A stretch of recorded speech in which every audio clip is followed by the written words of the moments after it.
So we're back. First news of 2021. We took a long break. Guys, anything to say apart? No cliches allowed about what a terrible year it was in 2020. Any kind of first words of 2021? It's going to be 2020 wonderful. Oh, it's bad. Dave? No, please. I got nothing for you. Nothing, Josh. Don't let Mike's comment be the last word before we go to the news, please. Well, I'm generally optimistic about what this year will be. All right. Well, we're all glad to be back here at KrakCast World Headquarters again. First news of 2021. Let's dive into something we mentioned, I think, a couple of times before our Christmas break. Dave, I know you're really fired up about this. Just keep it on hold for just another minute. Let me introduce this. That is, of course, the sugar tax. Came into effect January 1st. The government is so worried about our health and taking care of us that they know what's best, and so they put a serious tax on products. We talk about it's very generally called a sugar tax, but specifically it manifests itself in basically soda, carbonated drinks, basically Coke and Pepsi. That's where the tax is going. That's where we're noticing it, and suddenly people are noticing it. How much more expensive it is to buy a 2-liter bottle, especially at gas stations. It's like 12 or 13 zlotys now. All right, Dave, you've got a special rage in your heart for the sugar tax. Go ahead and let it out. Congratulations, Poland. Welcome to 2021. You've really arrived because you now have some of the most expensive Coca-Cola on earth. So you're talking about the gas station. The Coca-Cola at the gas station is now more expensive than the actual gas. It's now. It is being reported that a 2-liter bottle of Coca-Cola is trading hands for 12 zloty at petrol stations. Crazy. Now, maybe that's a 30% markup on a So yeah, that is more expensive than petrol, isn't it? Because it's like only ridiculous. Okay, $4.50 something a litre. First of all, these price increases are massive. John, before I go on a rant, would you like to fact us up a little? Well, here's the thing. Okay, so correct me if I'm wrong, but it's 50 grosze per liter, and there's like a 15 grosze random tax on top of that for reasons that I forgot. So basically, a 2-liter bottle should be 1 zloty and 15 grosze extra. But here's the thing. This is where government idiocy meets the logic of reality and the market. So when you're a retailer, basically you have a standard percentage where you just mark your prices that you buy for this and sell for that, right? And you take the price you bought something for and it might be double it or mark it up by a certain percentage. So if you used to buy, let's say you used to buy your wholesale 2-liter bottle of Coke for 3 zlotys. Well, now it costs 4.15 because of the new taxes, right? These are examples again. Well, that 115 gets doubled or marked up by the same percentage as the rest of the product does. So it has a knock-on effect. The government gets their 115, but when the retailers mark up their price, which they have to cover their costs, that 115 in taxes becomes 230 if you're doubling it or more, whatever it is. So there's like an echo effect, right? Snowball effect, whatever you want to call it. So we're paying a lot more really for the sugar tax because of the reality of retail markups, basically. And so it's like way more than the government intended it to be, but this is how stores work. Yeah, and this applies as well to alcohol. Is coming into effect, and I'm guessing there's a general sugar tax. So chocolate, stuff like that's all going to be affected. Well, this is where it gets messy. The price of the brick is going up, baby, big time. Mateusz Morawiecki tried to sorry, Mike, just 1 second. I won't breathe the whole fire rant at this point. I'll just make this point. Morawiecki actually came out with a straight face and said this is nothing to do with the budget. Oh, shut up. Oh yeah, all right. So the budget's in awful trouble, and you're grabbing money from the easiest source possible, and it's nothing to do with the budget. Oh, they're saying it's like it's for our health. Yeah, then why are beverages that aren't sweetened with sugar? By the way, people also has gone up. The internet is full of this. People are shocked to see that Coke Zero is subject to the same taxes. No sugar, right? Exactly. Because the tax also covers sweeteners. So it's not about sugar exactly. It's sweeteners, even if it's not sugar. They were unlikely. In fairness, they were unlikely to write legislation that meant on the shelf, Coke Zero was significantly cheaper than Coke. So I once you've made such a stupid move, you might as well make it uniform, I suppose. But my big issue with sugar taxes is, like you say, first of all, let's break up my issues. Actually, I won't rant and rave, okay? Let's first talk about the inevitable wave of Cyrillic alphabet Coca-Cola that's going to appear on your shelves within a month in stores around this country. Hey, what do you think open borders, being a country in the middle of Europe means? It means anyone that lives near a border can go and buy some normal price Coca-Cola, you fucking idiots. Black market Coke Zero. Here we go. Here it comes. I'm telling you now, black market soft drinks are on the way to a store you now do not sell separately. Ask my bollocks. As usual, it's like when they now say Coke is being sold illegally and smuggled, they have a different Coke in mind. What are they going to add the Strage Coca-Cola to the municipal force tasks to go around policing this? I mean, I'm sorry, but you're about to see a massive trade in black market sugar products coming up. As usual, Dr. Mike, they dress it up in terms that it's supposed to make it easier for us to swallow, so to speak. Is that it's good for us. They want to discourage the use. They want to discourage the consumption of these products, and it helps to pay for our sacred, beloved, free healthcare in this country. So it's a win-win situation. But correct me if I'm wrong, Dr. Mike. As bad as the obesity epidemic is, and as much as sugar is responsible for that, I'm pretty sure the number one cause of death in this country, as in most countries, is some form of heart disease. And so until the government taxes fried meat and sausage and cholesterol, What are you doing, I say fuck off with your sugar tax. What do you say? Along those lines, actually, it's kind of a myth because the truth is that cholesterol is like the 80s. A lot worse for your heart and circulatory system than Thanks for fat. backing me up here. Jesus Christ. It's something I have to. It's sugar's worse than sugar's worse than fried meat. Yeah. Yeah, I mean, it's very good. Okay, so how is the number one? Meat is a protein. Which causes more deaths? Heart disease or sugar-related Heart issues? disease is not caused by me. Yeah, I mean, It's a cholesterol issue, isn't it? No, it's not. That's the 80s science. It's a lot more complicated than that. It's You just can all fuck off. That's when you were in school, dude, and you learned about the food pyramid, and you thought you knew stuff, but that was I all guess not. fucking wrong. Bacon is good. What is the number one cause of death in this country, Dr. Mike? It's going to be the disease of the circulatory system. That's true, but that is not caused by. Okay, what causes diseases of the circulatory system in terms of diet? Smoking and poor diet. Okay, smoking's already taxed. Why don't we double the tax on that? Why don't we triple it? Okay, look, here's the real killer argument coming Shut up, up. Josh. Just pay the tax. Here's my major problem with this, okay? We say, based on economics, our healthcare system cannot deal with you, fatso. Okay, so get your ass off the sugar and onto a treadmill. And that's supposed to be that's the cover story for raising taxes, basically. Yeah. But here's the reason why that argument completely falls apart. Okay, let's address it on its own terms. So what you were saying is, the rest of society has to pay for the fatties, the smokers, and the drinkers. However, a Dutch economist who is a doctor did a big study on this, got in a bit of trouble, and this has been well proven across any healthcare system where you can track the data going back hundreds of years, like you can in Holland. Not hundreds of years, but you know what I mean. They got good data, the Dutch. And basically, what he asked himself was the question is, who costs the state the most in healthcare terms across the course of their life? The lifetime health costs. The absolute number one drain on health services is keeping really, really old people alive. Exactly. I'm sorry to say that, exactly. But this is becoming a massive problem. Medicine is lengthening life without improving quality of life quite often from the age of 80-ish onwards. Like, and these are also, Dave, these are also the people. These are also people that draw a pension for 40 years. Yeah, and as well, and let me finish, right? Of course, fat people, heavy drinkers and smokers die young. They don't even claim a fucking pension. We should be thanking them. We should. If you're going to make that argument, I would never make that argument. In my eyes, a doctor coming out and blaming people on being fat for clogging up the health service is a disgraceful argument to make. And I will only counter with the fact that it's absolute bollocks because it was made by the other side in the first place.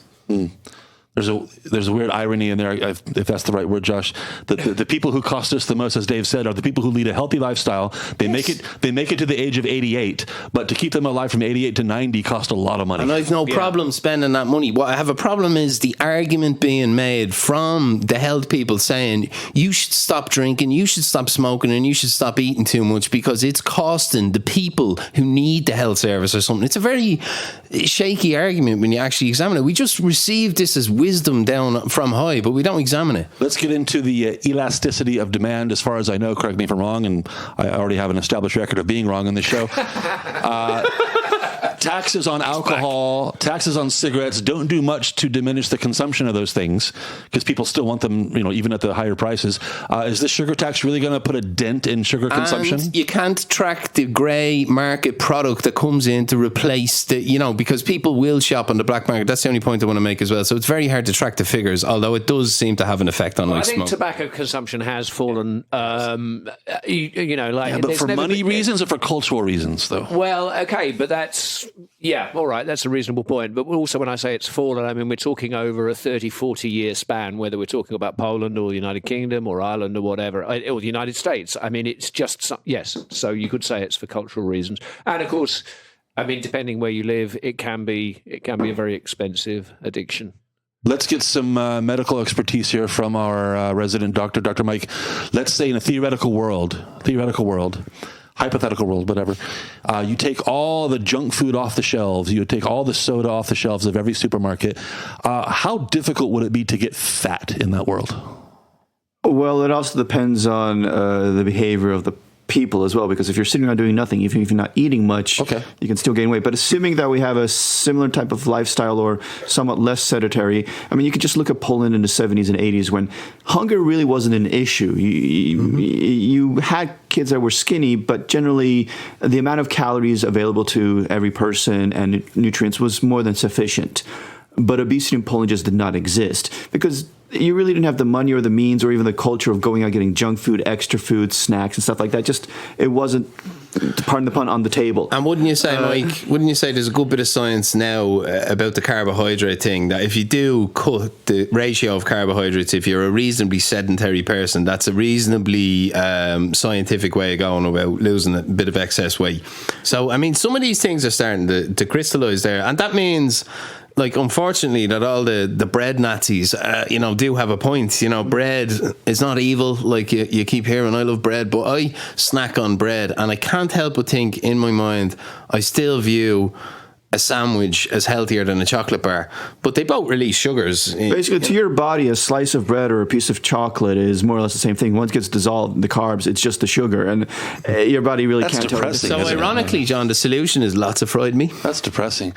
It could be, actually. Well, there's another factor as well, which some researchers have suggested, which is that nowadays, certainly in the developed world, in the Northern Hemisphere, central heating is everywhere, basically. Whereas even 30, 40 years ago, outside maybe of the fabulously wealthy United States, that's right, people lived in cold houses. In cold houses, and you were burning. You burn a lot of calories just to maintain body temperature. Can I just say that's one of the more fascinating comments I've heard in recent times.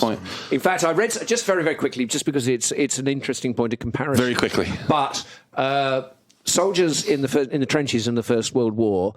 The quality of their rations was not particularly appetizing, but they were given between 4,000 and 5,000 calories per day.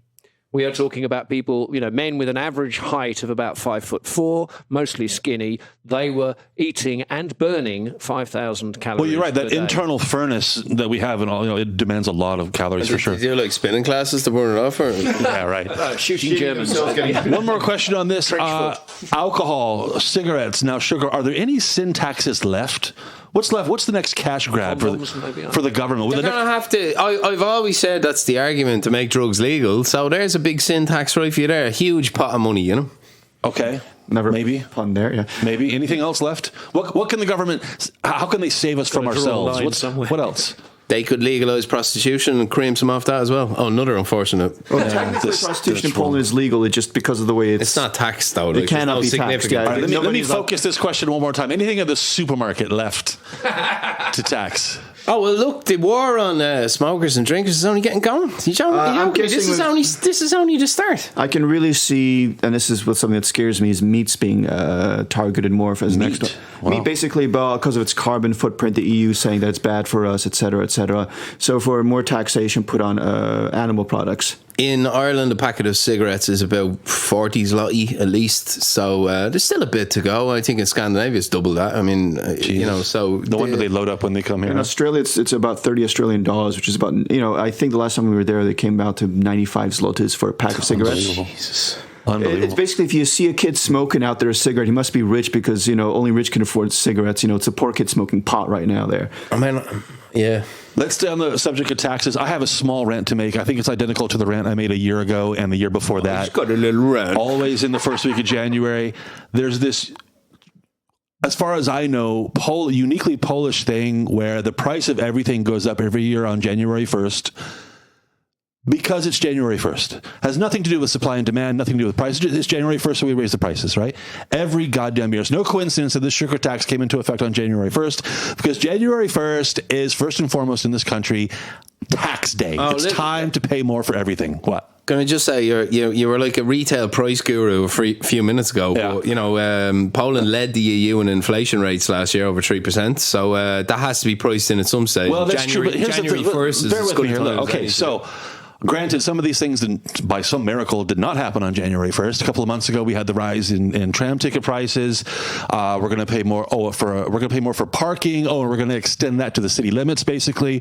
And we're going to make it till 10 p.m. And we're going to make it Saturday and Sunday too. We're going to pay more for garbage collection, pay more for electricity, pay more for gas, for water, for sewage. Wait a second. These are all January 1st, by the way. We're going to pay more for to own a dog. We're going to pay more for the TV tax, which nobody, I think, pays. Anyway, but it increased. We played a Netflix tax instead. And and again, when you ask them, what did it suddenly cost more to kind of supply this electricity or pick up the garbage? No. Then why are you raising prices? Well, it's January 1st. And that's always the answer. And it just drives me insane that tax policy here seems to be, it reminds me of the classic line from everybody's favorite movie. I know it's our favorite movie, Goodfellas. When it comes to taxes, the answer is always, fuck you, pay me. That's what it's always about. Dr. Mike, what am I missing here? What is it? What is the magical, mysterious property about January 1st that makes taxes and fees for everything go up? And I wasn't trying to interrupt to disagree. I was just going to say, don't we already have some of the highest bin prices in Europe? Yes, relative to average income, for sure. I'm guessing they do it on January 1st because everybody's still hungover and really, kick him in the balls down, basically. It's like just more pain. But as Dave mentioned, yes, inflation in Poland has started to creep up a little bit. Unfortunately, very worrying. You can blame part of it on Corona, but the thing is, this is a tendency that's been happening for a while now. Poland's had an economy compared to most of the world that's just been blazing for the past 30 years. Basically, after the 90s, it slowed down, but it was always steady, consistent 3-4% growth. Even during the Great Recession of 2008 and 9, it didn't stop. The Asian financial crisis, 20 years ago as well, didn't stop. It just kept on chugging along at a consistent rate. But now inflation starts to be building up again, which really cuts into people's savings, makes investments look less interesting. And like you're saying, these price hikes. I like to say that at my job, I finally got a decent raise not too long ago, which... Was it on January 1st? No, it was a little bit before that, Wow. not this year. But what happened? Maybe it was for January 1st of last year and it was just delayed. But finally, it's because I was annoyed because my wages weren't going up, but I knew costs of everything were going up. And now I got a raise that made up for that plus a little bit more. So I was like, okay, so my purchasing power finally increased by some significant margin. You love Coca-Cola, see how fun. Yeah, basically now, when I look at all these increases, it's okay, so I had about a year, 6 months of a little bit more. Whiskey. And now you're going to give it away. Now I'm going back to what I was. Yes. It's why should I even bother working at work? I just show up and use their Facebook. The news is always depressing when it comes to taxes, and this year it's a little more high profile than normal because of the sugar tax. You mess with the price of Coke and Pepsi, people are going to get mad, right? But in the background of all this are the usual increases that we have every year for no other reason that I can see besides the fact that it's January 1st. Dave, did you have something to... No? Okay. I was gonna maybe chance a commentary that I think this sugar tax is a massive misstep from the government, and it's classic second-term arrogance, if you ask me. You start making moves that you wouldn't even think about in your first term, and this is going to be deeply unpopular. People like Coca-Cola. They like Fanta, all right? They don't care about Fanta's Nazi origins, all right? They love it. Do you think any kind of credible opposition is going to stand on a platform of removing the sugar tax? That's what I was about to go to. Free the Coke. Usually, in a lot of countries, it's more, say, libertarian or right-wing groups that are against the types of new taxes, sin taxes, or taxes in general. And it's left-leaning governments that usually impose them for, more financing, it's good for your health, etc. It's just the difference in ideology. That's usually kind of the split, very generally speaking. But in Poland, you have a right-wing party, or at least a party that's presented that as having a right-wing ideology, introducing these taxes. And so there was not really that much opposition going around in society against it, months ago when it was being going through legislative systems, procedures. And then you have the left side, which is, not going to argue against this as well, because it's in line with their thoughts and ideologies. They don't care that much anyway. So this kind of like quietly went through without anybody really knowing on whose side to be if they want to be against it. And I think, like it just, you summarized it beautifully, Mikey, but I just want to say exactly what I said a minute ago for some reason and say this is going to be deeply unpopular. I think Dave's right. This is kind of off topic. We'll come back to it another day, I think. But Dave, I think you're right that this we can add this to the list, the growing list of things that Peace is doing that people are thinking like, wait, I voted for this. What the hell are you doing? Like then they look at their other options though, and it's like, oh, and that's why. Exactly. By the way, the top on that list, my number one rage point is the Sunday shopping ban. I'm still infuriated about that. But I put the Coke tax on the same list, and I think one day this list is going to get long enough. People are going to look at it and say, what the hell's going on? As an American, they're really starting to attack ideals. I know, exactly. I mean, this is really starting to cut close to really home. pissing me off, but... All right, let's move on to our inevitable Corona segment. This week we got a little bit of celebrity appeal going on here, Dr. Mike. It turns out there's a hospital in Warsaw that had kind of unusual ideas about who should get vaccinated first. So tell us about that. Yes, up in Warsaw, one of the medical centers there, 18 people were vaccinated. And what we have to talk about the fact right now is like Poland began the vaccinations, but there are certain groups that are being vaccinated first. The zero group being frontline doctors, medical personnel, people that work in old retirement homes, etc. They're getting the vaccination first. And then the next group will be other medical personnel plus police officers, etc., and the elderly. But in Warsaw, 80 people got vaccinated that were a group of celebrities, the partner of the programming director of TVN, a few politicians, including previous Prime Minister Leszek Miller. They all got the jab, even though they're not in any of the early groups, not even for the next couple of weeks, if not months. And this made the hospital look bad when it was publicized.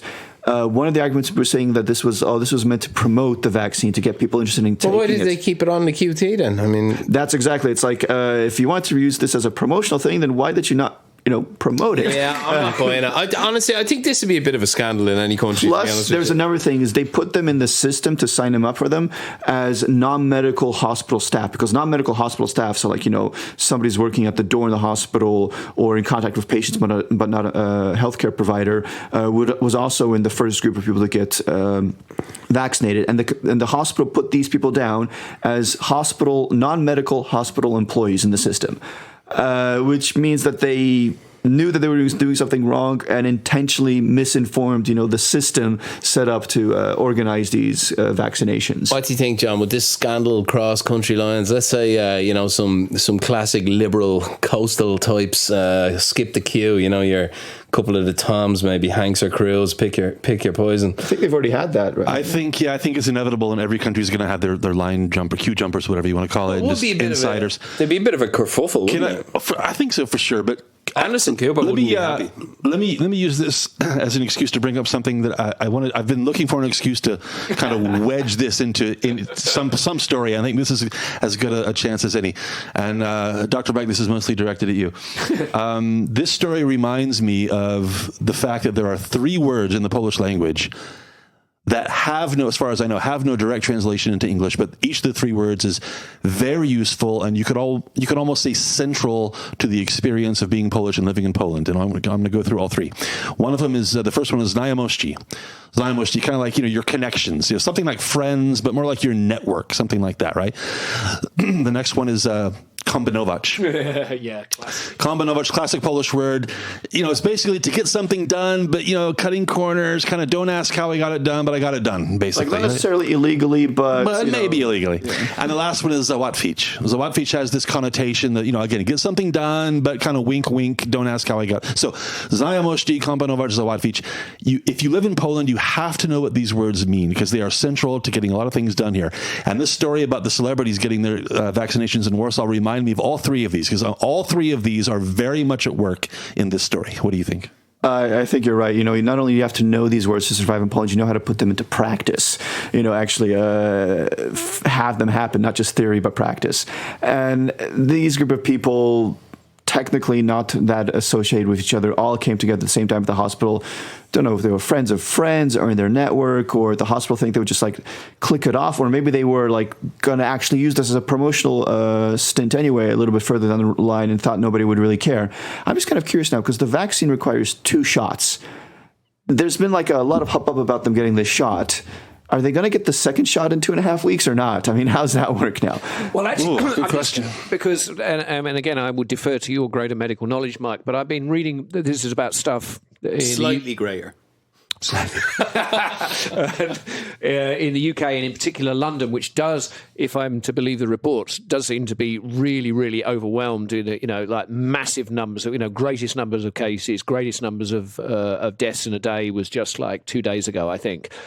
And that is that although, yes, the vaccine is supposed to be done in 2 doses, it has already been established that it's the first dose that gives you something like 70% protection, and the second dose, some 3 to 4 weeks later, bumps that up to 95% protection. But given the numbers involved, and given the kind of, and again, this is more of an epidemiology thing, but if you have a greater number of people with 70% protection than you have a smaller number of people with 95% protection, you're going to get that much closer to herd. This is wonderfully named herd immunity. To figure out for a while as well when it comes to coronavirus, because I was kind of surprised when in most countries they went with the procedure where they'll get the vaccine, they'll vaccinate people, and then they'll save their second dose. They won't give out that dose because right now the United Kingdom, they've done the other policy. It's they get the doses and they give them out to everybody. They're not saving the next half of those doses for those people, but they're rather giving it to twice as many people on the assumption that this will give a large amount of people a lower amount of immunity, but more quickly. In Poland, when they say they brought in 100,000 doses, they're giving it to 50,000 people, and then those doses are sitting around in refrigerators for the next 3 weeks. This is a big discussion, though, isn't it? Because I've heard a lot about this on the radio. What's the most effective method? The problem here is you could calculate this, taking into account how quickly people get infected, how quickly it spreads, how many people they spread to, how deadly it is, how effective the first dose is. You could calculate that. The problem is all those variables would have to be pinned down. And the thing is, there's so much variability in a lot of these numbers that you crunch them and the UK version could be the better one. The version where you're giving it to less people could be better. We just don't know. It's too early. We don't know. It's not even that it's too early. It's just we've had Corona now for over going on for like 9 months now. So we have a lot of the data. It's with the vaccinations in effect. The vaccination, but even without the vaccinations, you have the data on how quickly it spreads, how likely it is to kill somebody, how likely it is to cause the complications. And those numbers vary a lot of populations to the point where it's hard to actually use them. What's the deadline for getting that second injection before you lose the effectiveness of the first? I haven't heard any data that conclusively says that. But, the United Kingdom decided they're going to give it 12 weeks later instead of it. And at the start, I heard 3 weeks for the Pfizer one. That's what the Pfizer recommends. It's after 3 weeks to give it the best result. They made the fucking thing. I mean, surely that's the primary source of information. And what am I missing here? The whole idea is if someone makes a product and they give you instructions with it, Just a suggestion. The whole idea is if they hold back for 12 weeks with the second dose, that means you'll have more doses coming in and give to more people. Yeah. And the idea of the second dose is to give you long-term immunity. Or more of a boost of immunity. Yeah, okay. It is complicated, but at the same time, I like to simplify, and if someone sends me a fucking box with instructions on it, I say follow the fuckers. Maybe we should let... But even with that approach, you can still say, you've ordered all these doses from Pfizer, from Moderna, and they're coming in on a week-by-week basis. So you know how many doses you're going to get in next week and the week after that. So hand out the doses you have now, because the next month you'll be getting twice as many doses, so you can cover those people. I can see the sense But now they're playing it safe because what if the next plane flying in crashes? So we should hoard these doses so these people will definitely get the full immunity instead of more people getting less immunity. It's a weird conundrum to be in, I understand, but yeah. Let's start to wind things down here. We try to finish up on the lighter side of things. Dave, you have an update on one of your man crushes on Henry Cavill. I've never really actually enjoyed him that much as an actor until the last Mission Impossible movie. That was great. Yeah, it was good, actually. And The Witcher, which I love. Yeah, we love The Witcher. And we have an update on the most important news story in the world. Cavill's hammy is on the mend. Okay, he pulled it while filming a very. This is hamstring. For the benefit of Polish people listening, what's a hamstring? It's a hammy. That's certainly not the medical term. What's this? It's the muscle in the back of your thigh, basically. There's three tendon. There's three. That's large, what I said. Three large tendons, actually, isn't it, Mike? Yes, but don't quiz me on this because I sucked at anatomy. Yeah. Well, I know that because Michael Owen famously sheared one of his almost completely when he was a young man. It was a miracle he ever had much of a career at all. So basically, the message is that the filming of the Witcher 2 or the Witcher series season 2 or whatever is delayed. Yes, but we'll be back on track as soon as said hamstring muscle recovers completely. They're going to just stick to filming scenes where he's sitting down or in bed with three women. Sitting down. He is great in it, though, man. I mean, did we review The Witcher? Did we? I think so. I think so. Yeah, we did. I think so. I mean, it's starting to get to that stage where we've so many sort of an anatomical question. I know that kind of muscles broadly divide into two categories, which you can kind of see very well demonstrated in a chicken if you cook one. You have the dark meat, which is these kind of rapid response muscles, and then you have Twitch. the white meat. Well, this is what I was going to say. Now, if maybe these muscles, which were previously referred to as twitch muscles, should now be referred to as witch. or Witcher. Also, he's been waiting for that. He's been waiting for that the whole episode. What a shit joke, Josh. We also wanted to flag up a film review that we'll be doing soon. I Never Cry is a movie that has an interesting twist for this podcast. Apparently the film is a Poland-Ireland co-production. Its main protagonist is an 18-year-old Polish girl who travels to Ireland to collect the body of her father, who died in a work accident there. Sounds like a barrel of laughs. Have you seen this movie? We'll get back to you on... No, because it hasn't been released yet. Oh, sorry, I missed that part. Yeah, but it's been showered with awards at the Polish Film Festival in December, winning prizes for best script. Bad time to release a movie lately. So it's not out yet? Okay. No. I think it's just it's in the news because it's been showered with awards. Yeah. But where are people watching it though? Well, they're not yet. It's done the rounds around film festivals. What kind of award? I mean, film. Who's holding? We're flagging something up that we may talk about. We probably will. Yeah, but I'm asking. Who's seen this and where have they seen it? Well, especially recently. This story is based on its success at the 30th Eastern European Film Festival in Cottbus, Germany. Obviously, John. I think most of our listeners assume that you knew that. Duh. Yeah. Cottbus, which, as you know, is at the end of that terrible road leading out of Poland. And okay, I admit that I thought there was some way we could actually watch this thing, and I realised after reading the article that was completely incorrect. So officially, yeah. So I'm not coming soon on a KrakCast near you. All right, we can't be bothered editing things. Let me try to salvage this. I said that. Let me try to salvage. I've got one thing that I wanted to throw out. I forgot about this. I just want to throw this out there, guys. I came across this online. I think it's great. I want to mention. I'm going to get your opinions on this. Somebody, just bear with me here, but somebody contacted the Waste Management Authority, that's the garbage disposal people, in Poznan with a question. They said, "What am I supposed to do with pizza boxes, like pizza delivery boxes? Which of the 17 recycling bins I have downstairs does the pizza box go in?" And this is the answer they got. I'm not making this up, but I am reading from the media account. So bear with me here as I scroll through the pictures here. So again, pause down. What do I do with the pizza box? And this is the answer they got. They said, well, if the pizza box is perfectly clean, you can put it in the blue container because that's paper products, right? But only if it's perfectly clean. How often is your pizza box perfectly clean when you're done? It can't go in general. I don't know. Until you take the food out of it. Wait a second. That's what I'm getting to. They said, well, if it's got some grease on it, it needs to go in the mixed waste bin, which I've forgotten. That's interesting. Which all pizza boxes have grease on them. Yeah, exactly. That's my point. But it gets more complicated. But they recommend that if some parts are clean and other parts are greasy, they recommend that you cut the box up and place them in the appropriate bin. So that's right. Which we're all going to do, right? But it gets worse. They remind us that if there are pizza crusts in the box. Oh my God! At the end of civilization, if there's pizza crusts in the box, it goes to the bio waste because that's food. So it's basically but bio is supposed to only be kind of vegetable orientated. Yeah, exactly. So if there's little bits of pepperoni in there, or in the cheese actually, because the cheese is not vegetable. Well, but but they said, but if there's meat products, if there's meat products remaining, then it goes to what they call mixed waste. So I'm not sure what color we're talking about here, and I've kind of lost on the color. And on top of all that, Make sure you don't throw any aluminum foil or tin foil or aluminium foil. Sometimes they put it under the pizza, right? They do, yeah. Because that is not supposed to go in mixed waste or bio. That's supposed to go in the metal container, which I've forgotten what color. I'm totally lost now. One, I think, right? Is it yellow? Who knows? So thanks for that guidance from the Positano Waste Management people. We now know exactly what to do with our pizza boxes. Order Chinese. I have to say, I feel like firing up the... we've done many a municipal waste rant on this show. It's one of the few things we all agree on. Yeah.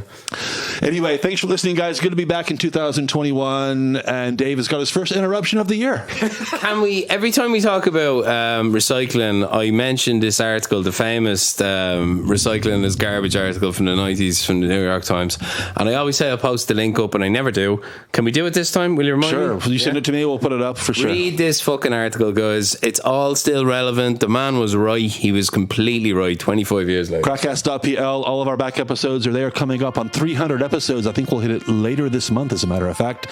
So thanks for that. And thanks for listening. Happy New Year, everybody. And we'll see you next week.